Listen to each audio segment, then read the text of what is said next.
Brides in the Hills 32.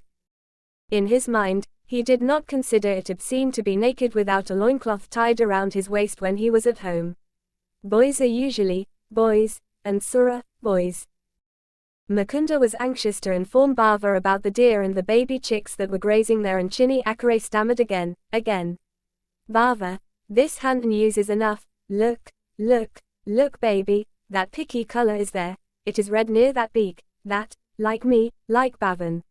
While he was pulling the arm, Mukunda also lost his southern restraint and said, Angi Labide. His shirt was so precious, but actually his shirt was not new. It was not elegant either. It was buttoned instead of tied, and it didn't even have all the buttons it should have, so when he bent and moved around, the stomach was clearly visible as a direct declaration that there was no clothing between the shirt and the body. It didn't even have enough folds to touch the gold.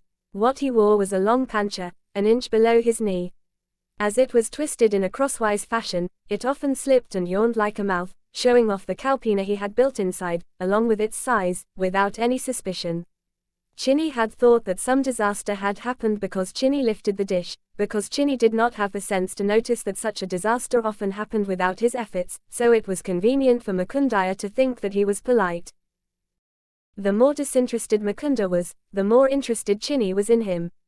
She couldn't take the slightest notice of his indifference.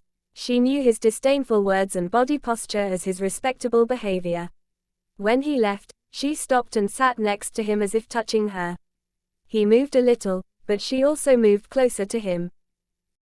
That night, Chinnamma slept on the bed of Mukunda between her grandmother and Kajanahali Amma.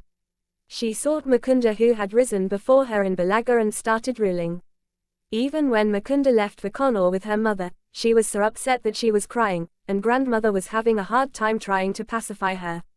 She kept her granddaughter quiet by saying, "Ask your father tomorrow, you two will go to Mukunda Bava's house. If you go without asking your father, he will strip your skin." After Mukunda came and went, Chinnamma started asking her grandmother every day, "When did you go? When did you go?" That is, at first, grandmother said, "He will go tomorrow, and he will go in another 2 days," and pushed the day away. One day, I lost my patience and said, "Why don't you just go to your husband's house after a long day? Did you make money for them?"